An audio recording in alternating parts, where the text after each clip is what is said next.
Hello, and welcome to the Intuitive Ouija. Thanks for clicking on my story. Before we begin, drop your city or country in the comments. I'm curious where in the world you're listening from.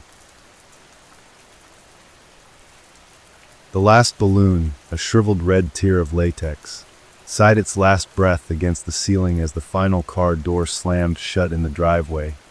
The sound of period at the end of the long, joyful, exhausting sentence of my daughter's second birthday party. The silence that rushed in afterwards, feeling both profound and sacred. A blanket of quiet so heavy it seemed to absorb the very light from the room, leaving behind the ghostly aftermath of toddler revelry.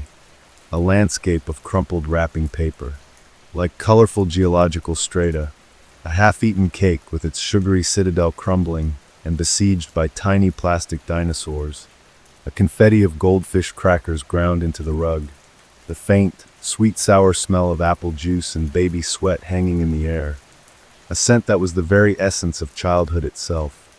And I stood there in the wreckage, my feet aching in a way that seemed to travel all the way up my spine to my teeth, a deep and resonant fatigue that was nonetheless laced with a golden thread of pure happiness, the image of her wide, cake-smeared grin, her unadulterated shrieks of delight as she tore into presents, a loop of perfect joy playing behind my own weary eyes. And I felt my husband, Ben, come up behind me, his warmth a solid comfort against my back, his chin resting on my shoulder as we surveyed our domain of beautiful chaos, his voice a low rumble in my ear saying, "We did good."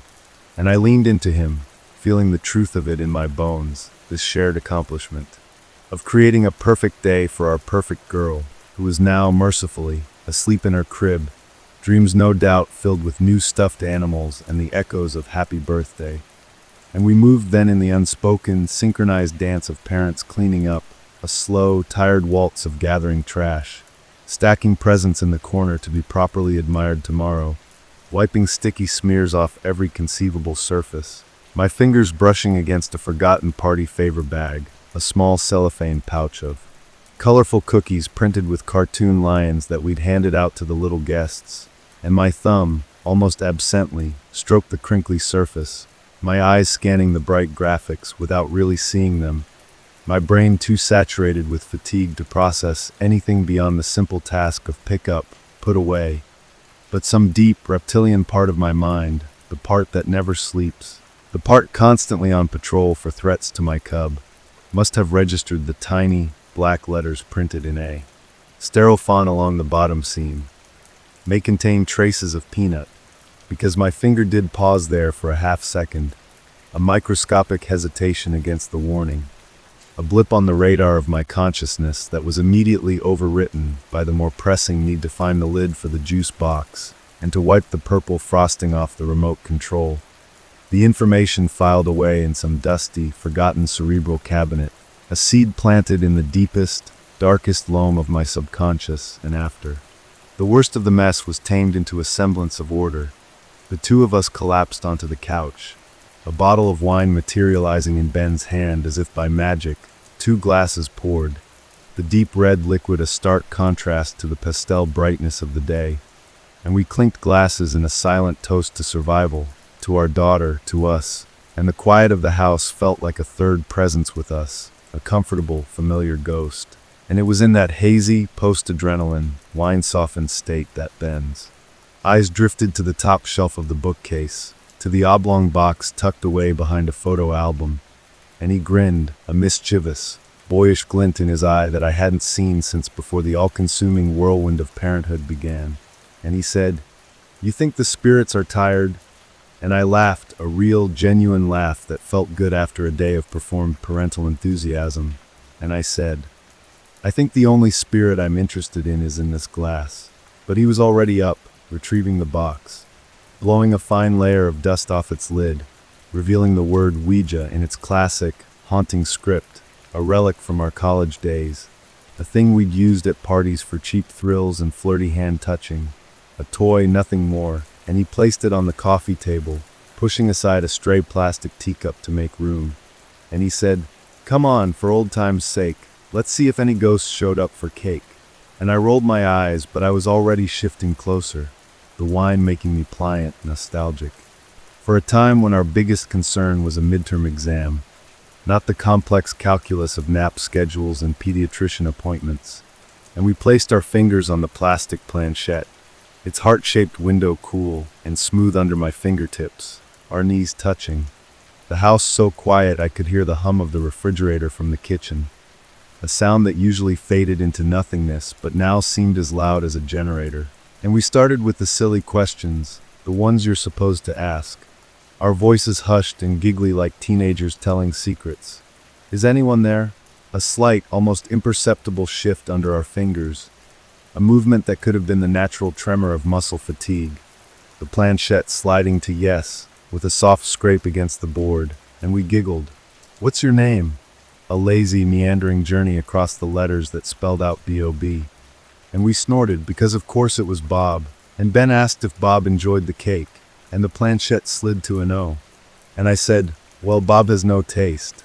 And the atmosphere was light, ridiculous, a game, nothing more, a way to extend the intimacy of the day just a little bit longer, to be just us two instead of Mom and Dad. And then, I don't know why I asked it, the question just popped into my wine-warmed head and out of my mouth before I could stop it, my voice dropping its playful edge, becoming serious, almost solemn. Is our daughter safe? And the moment the words left my lips, the air in the room changed, it thickened, grew heavy, the playful energy vanishing as if sucked out by a vacuum. And the hum of the fridge wasn't just a hum anymore, it was a drone, a ominous bass note underscoring the sudden, profound silence between us and the planchette under our fingers, which had felt light and almost skittish before, suddenly felt anchored, weighted, as if made of iron, and it began to move. Not with the lazy meander of before, but with a purpose, a deliberate, chilling certainty that made the fine hairs on my arms stand up, and it was cold, so cold, a deep, unnatural coldness that seemed to seep from the plastic into my fingertips. And I looked at Ben and his face was pale, his eyes wide, all traces of his earlier joking gone, replaced by a confused intensity, and I knew with a terrifying certainty that it wasn't him moving it, just as I knew it wasn't me. This force was external, a will that was not our own, a guidance that was pulling our hands across the board with an unstoppable, grim determination. And my heart began to hammer against my ribs, a frantic drumbeat of primal fear, as the planchette dragged our trembling fingers to the letter P. Pausing there for an agonizing second, the silence screaming in my ears, then E, then A, and I was mouthing the letters, a silent, horrified prayer. N, U, T, and it stopped, and the word hung in the air between us, meaningless and yet utterly terrifying. Peanut. And Ben let out a shaky, forced laugh, a sound that was meant to break the spell but only tightened it, and he said, "What is Bob allergic?" But his voice was thin, reedy, stripped of all conviction, and the planchette wasn't done, it was moving again, relentless, a sinister arrow pointing to its target. S, then W, O, L, L, E, N, and it finished on N with a finality that felt like a door slamming shut, swollen. And the words together, peanut swollen, echoed in the dead air of our living room, a nonsensical, chilling phrase that bypassed all logic and went straight to the animal core of my brain, and a visceral chill, a sliver of absolute zero, shot down my spine, and I snatched my hand back as if the planchette had burned me, my fingers tingling with a residual energy that felt foul, wrong, and Ben did the same, both of us staring at the board, at those two words spelled out in the language of a child's toy. And the rationalizations began immediately, a frantic, desperate attempt to rebuild the walls of our sane world that had just been violently breached. Our hands were pushing, I whispered, my voice trembling. We were tired, we suggested it to each other, the ideomotor effect, right? You read about that, and Ben nodded vigorously, too vigorously. Yeah, of course, it's just our muscles twitching, a weird coincidence, a really, really weird coincidence. And he reached out and flipped the planchette over, a superstitious gesture, as if to close a portal.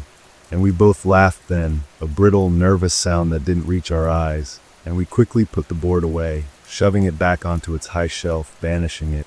And we finished our wine in a few large gulps, the conversation turning forcibly to mundane things, the weather, work, anything to avoid talking about the cold dread that had settled in the pit of my stomach. The unshakable feeling that we had accidentally tapped into something we were never meant to know. A warning scrawled in the dark.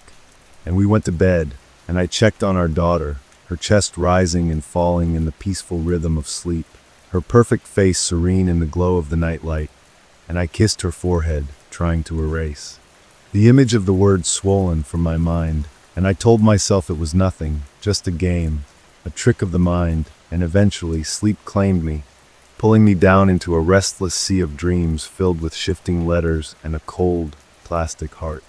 The morning sun streamed through the windows, bleaching the strange events of the previous night into the absurdity they deserved.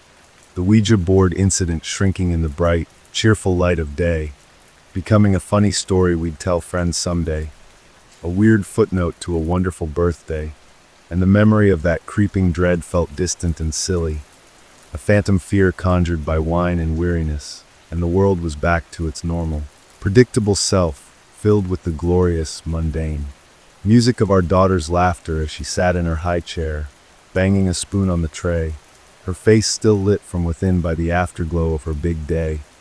And the chaos of the party was gone, replaced by the comfortable routine of our Saturday morning, the smell of coffee and oatmeal, the cartoon chatter from the iPad, and I felt a surge of pure, unadulterated love for this little universe we had built, a fortress of normalcy that silly board couldn't possibly penetrate. And as I cleaned up breakfast, my eyes fell on the party favor bag still sitting on the counter, the one with the lion cookies, and I thought, what a perfect treat for her morning snack, a little continuation of the birthday magic, and I opened the crinkly cellophane, the sound loud in the sunny kitchen, and I pulled out a cookie, a bright yellow circle with a friendly lion's face, and it smelled of vanilla and sugar, innocent and sweet, and I broke it in half, giving her a piece, and her eyes lit up with recognition and delight, her little chubby hand reaching for it, and she shoved it into her mouth with the wholehearted enthusiasm she applied to all food,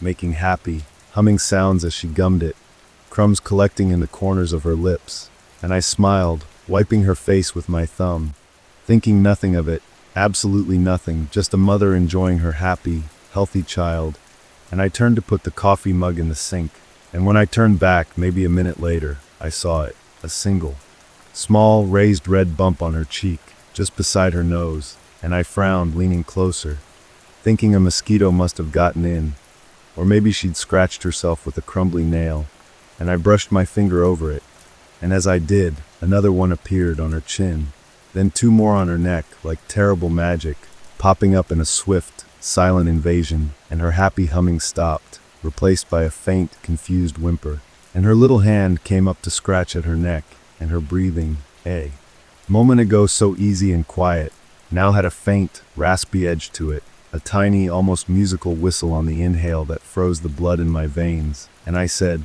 "Ben," and my voice was calm, too calm, a flat line of sound, and he was at the table in an instant, his coffee mug clattering down, his face shifting from relaxed to alert to horrified in the span of a second, because the hives were spreading now, a red, blotchy map of anguish marching across her perfect skin, and her eyes, her beautiful, bright eyes, were beginning to lose their focus, the lids puffing up, shrinking her world to two confused, frightened slits, and her lips, her sweet, rosebud lips, were swelling, distorting into something unrecognizable and monstrous, and the whistling in her breath became a strained, desperate wheeze, a sound that spoke of closing doors, of pathways shutting down, and her face, my baby's face, was being erased before my eyes, replaced by a swollen, terrified mask, and the realization didn't dawn. It exploded, a supernova of pure, undiluted terror that vaporized all thought, all reason, leaving only a single screaming fact. The Ouija board, the words, peanut, swollen. It was real, it was happening, it was here, and a sound ripped from my throat, a raw, animal cry of denial and absolute fear. And I was moving, snatching her from the high chair, her body feeling frighteningly hot and limp in my arms. The wheeze now a thin, reedy struggle for air that barely seemed to reach her lungs, and Ben was a whirlwind of motion, grabbing Key's phone, throwing open the door, his face a mask of ashen panic, and we were in. The car, tires screeching, the world outside the windows blurring into a meaningless smear of color and light, every second an eternity, every red light a personal, malicious torture. And I was in the back seat, holding her, my baby, my world, her small body struggling, fighting an invisible enemy with a terrifying weakness, her chest heaving, her swollen eyes rolling back. And I was begging, pleading, "Breathe, baby, please breathe. Mommy's here, just breathe." My tears falling onto her. Burning, hive-riddled skin, and my mind, scrabbling for purchase in this free-fall of horror, clutched at the memory from last night, the cold plastic under my fingers, the inexorable slide to those letters. And it wasn't a memory anymore. It was a prophecy, a warning scream from the void that we had been too stupid, too rational to understand, and the coincidence was too vast, too impossibly specific to be a coincidence. It was fate, it was witchcraft, it was a message from some dark other side that we had foolishly invited into our home. And I felt a superstitious dread so profound it threatened to paralyze me. The thought that we had somehow caused this by playing that cursed game, that we had tempted fate and fate had answered with a vengeance, and the hospital doors loomed, a blur of automatic glass and fluorescent light. And then there were hands, so many hands, taking her from me, placing her on a gurney, and her tiny, swollen hand slipped from mine, and the sound that left me then was the sound of a soul being torn in two, and we were in the bright, chaotic sterility of the ER, a nightmare of beeping machines and shouted medical terms, and a doctor with calm, urgent eyes was asking questions. What did she eat? And the word cookie fell from my numb lips, and he asked, what kind? And I said, I don't know, a vanilla cookie, a lion from her party. And he was already barking orders. Anaphylaxis, get the AP. And then the needle, a terrifyingly long needle, plunged into her tiny thigh, and I thought I would vomit, and we watched, suspended in a bubble of agony. And then a miracle, a slow, shuddering breath, then another, deeper, the terrible whistling easing, the violent red of her skin beginning to fade from a furious crimson to an angry pink, the swelling, ever so slightly, starting to recede, and the doctor said, she's responding. And the bubble burst, and the world rushed back in on a wave of dizzying, exhausted relief that left me boneless. Collapsing into a plastic chair, sobbing great, heaving sobs that felt like they would break my ribs, Ben's arms around me, his own body shaking with the aftershocks of terror, and hours later, in the quiet, sanitized peace of a hospital room, with our daughter sleeping a deep, medicated sleep, her breathing even and clear, her face almost back to its beautiful normal. The doctor confirmed it, a severe peanut allergy. The cookie's packaging must have had a warning, and that's when it happened. The final dizzying piece of the puzzle sliding into place with a click that echoed in the very depths of my soul. The memory breaking through the shock and fatigue not as a full-blown recollection, but as a sensation. The feel of crinkly cellophane under my thumb, the visual of bright cartoon lions, and my eyes, my tired, distracted eyes, scanning the bottom of that bag the night before, the night of the party, the night of the Ouija board, my finger pausing on those tiny black, printed words. May contain traces of peanut, a piece of information seen, but not seen, registered by the most ancient, vigilant part of my brain, the part that never stops protecting my child, the part that knew a threat even when my conscious mind was too busy and too tired to acknowledge it. And that part of me, that primal, subconscious sentinel, had been screaming for attention, screaming a warning it knew I wouldn't hear consciously. And so it had hijacked the nearest available tool. It had used the game, the silly, spooky game.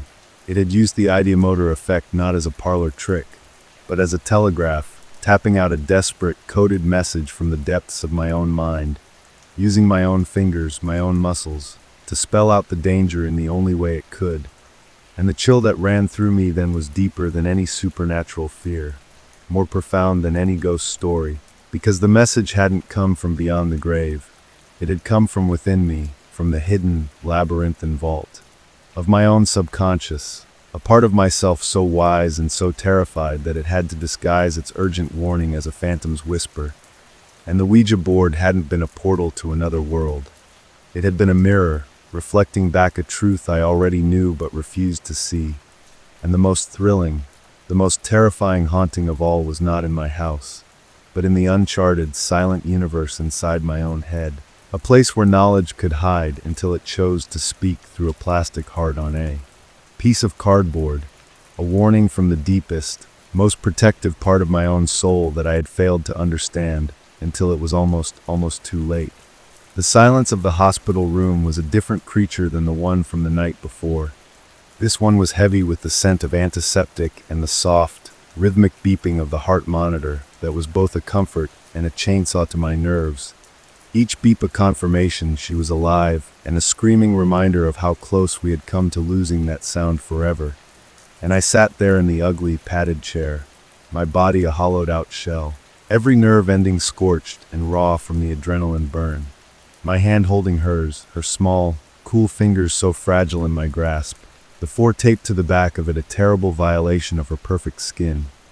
And I couldn't stop staring at her face, tracing the faint pink remnants of the hives that had marred her cheeks, watching the peaceful rise and fall of her chest.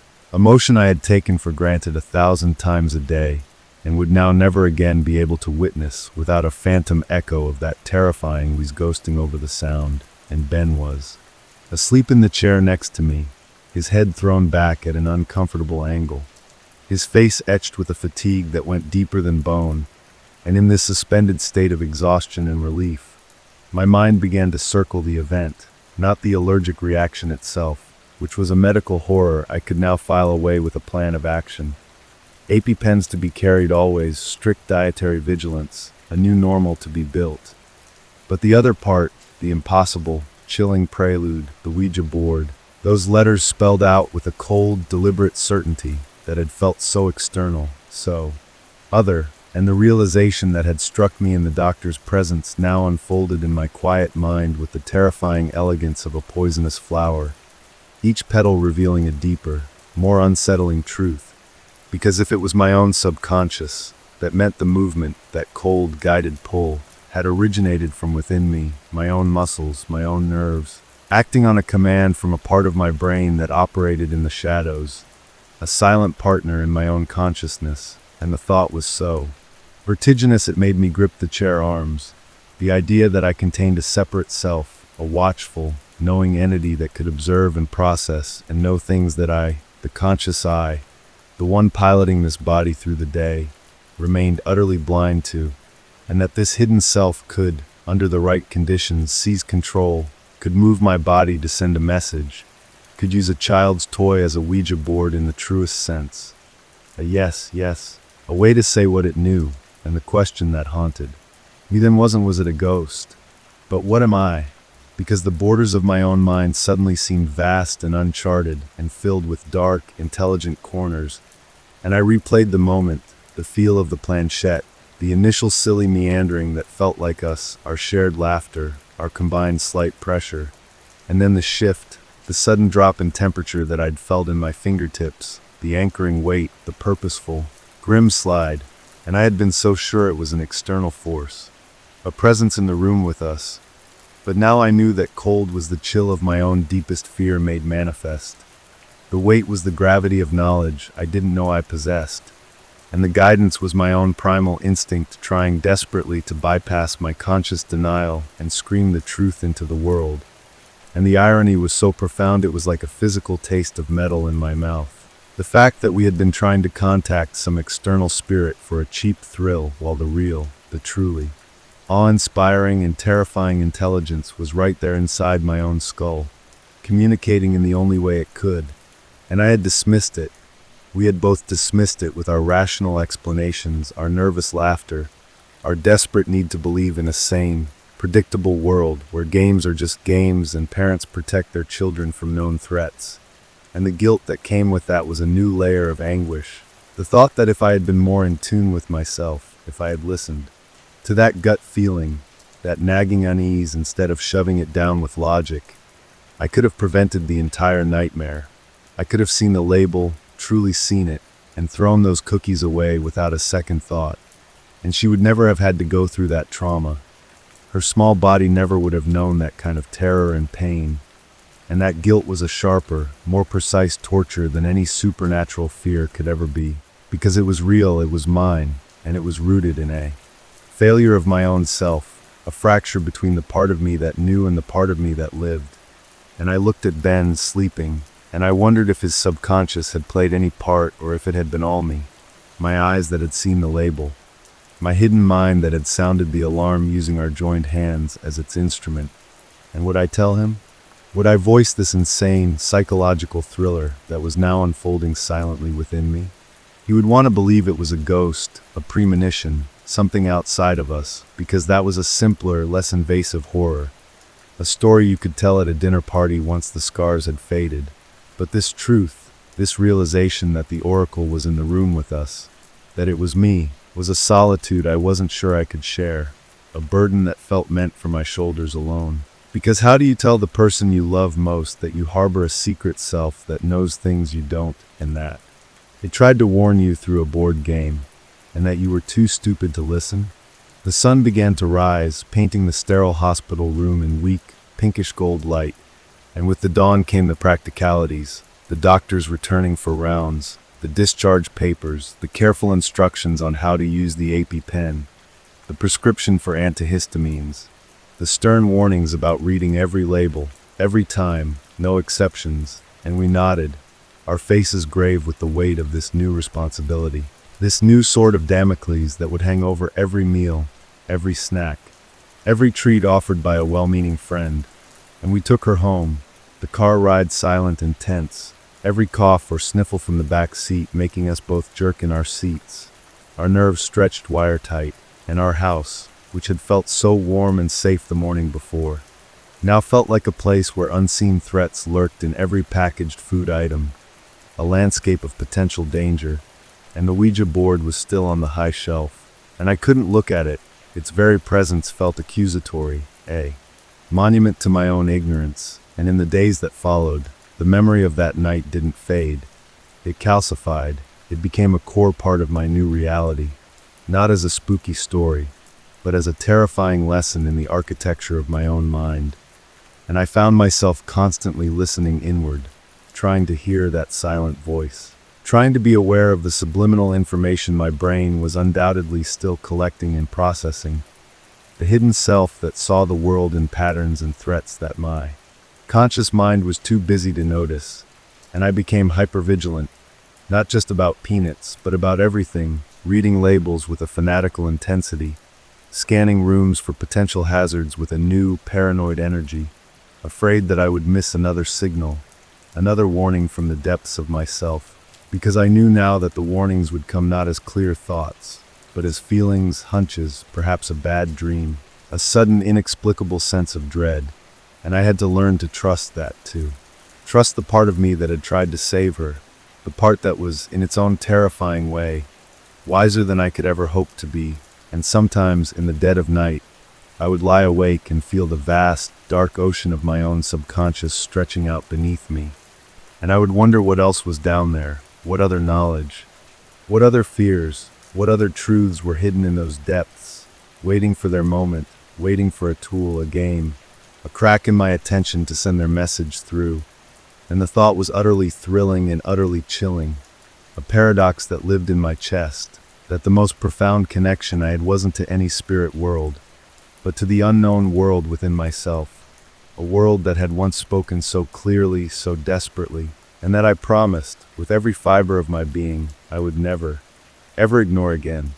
The weeks that followed were a masterclass in a new kind of vigilance, a hyper-awareness that stained the edges of every waking moment, turning the simple act of feeding my child into a ritual of paranoia and double-checking, where every granola bar wrapper was scrutinized like a legal document, every ingredient list on a jar of pasta sauce scanned for the dreaded word peanut, or its sly, bureaucratic cousins, may contain traces or processed in a facility that also handles phrases that had once been invisible fine print now glowing with the menace of a neon warning sign. And our pantry was purged, a cathartic and terrifying exorcism of any product that held even the slightest risk.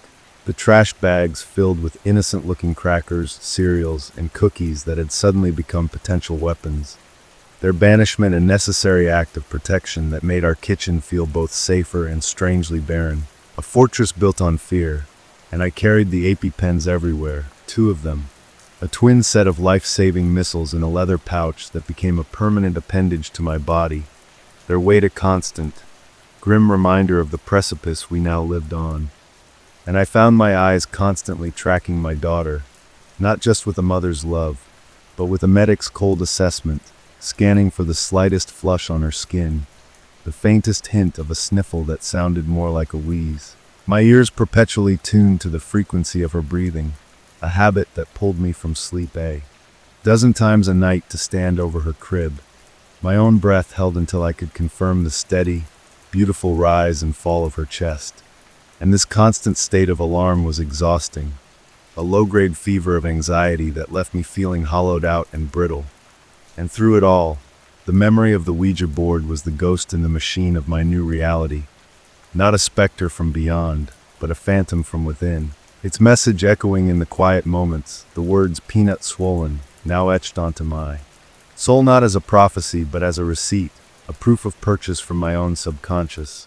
A receipt I had failed to read in time. And I found myself, in the quiet lulls of the day, replaying that moment my finger had brushed the cellophane bag, trying to force the memory into sharper focus, to drag that subliminal blip into the full light of consciousness. But it remained elusive, a shadow of a sensation, a ghost of a glance, a knowing without knowing, and this frustrated me as much as it terrified me, because if I couldn't access that part of my mind, if I couldn't consciously tap into that deep well of perception, how could I ever trust myself to catch the next warning?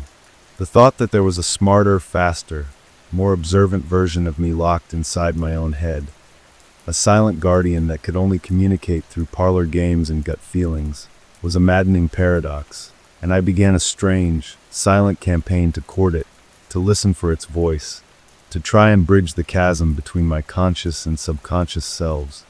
I started paying obsessive attention to my dreams, keeping a notebook by my bed to scribble down the fragmented, bizarre imagery upon. Waking, searching for patterns, for symbols that might be signals, I would sit in quiet meditation, trying to quiet the chatter of my surface thoughts to hear the whispers from below. And sometimes, in the middle of reading her a bedtime story or folding laundry, a feeling would wash over me, a sudden, unbidden certainty that I should check the backyard gate or that the bathwater was too hot, and I would leap to act on it, my heart pounding, wondering if this was it, if this was another message. From the deep, and sometimes I was right, the gate was unlatched, and the rush of validation was electric, a thrilling confirmation that my inner sentinel was still on duty. But other times, the gate was fine, the water was fine, and the feeling was just anxiety, the random static of a traumatized mind. And the disappointment was crushing, because it meant I couldn't tell the difference, that I was just as blind as before, fumbling in the dark, waiting for a lightning strike from a hidden sky. And Ben watched all of this with a growing concern, his initial relief at our daughter's survival slowly being replaced by a worry for me, for the new shadows under my eyes, the jumpiness in my reactions, the way I'd sometimes stare into the middle distance, listening to something he couldn't hear. And he tried to talk to me about it one evening after we'd put her to bed, his voice gentle, careful, saying maybe we should talk to someone, a therapist, about the trauma, about the board, and I just shook my head, a sharp, definitive movement, because how could I possibly explain to a therapist, to anyone, that the trauma wasn't from the board itself, but from the realization of what the board was, a window into a divided self, a psychological haunting far more complex than any ghost story. And I knew how it would sound, like madness, and perhaps it was, but it was my madness, my truth, and I had to navigate it alone, because the entity I was trying to communicate with was me, and this silent, internal struggle became the backdrop of my life, a thrilling and terrifying second narrative running beneath the daily routines of motherhood, a constant, breathless question of what I knew that I didn't know I knew. And the Ouija board itself remained on the shelf, a silent monolith I would sometimes catch sight of, and a shiver would still trace its way down my spine, not from fear of what it might connect to, but from the awe and terror of what it had revealed about the connection already there, the vast, uncharted, and profoundly intelligent wilderness within my own mind, a wilderness that had once sent a message in a bottle, a message I had almost drowned ignoring, And I promised myself, and I promised that hidden part of me, that I would never make that mistake again, that I would learn its language, that I would listen, always listen, for the next whisper from the dark.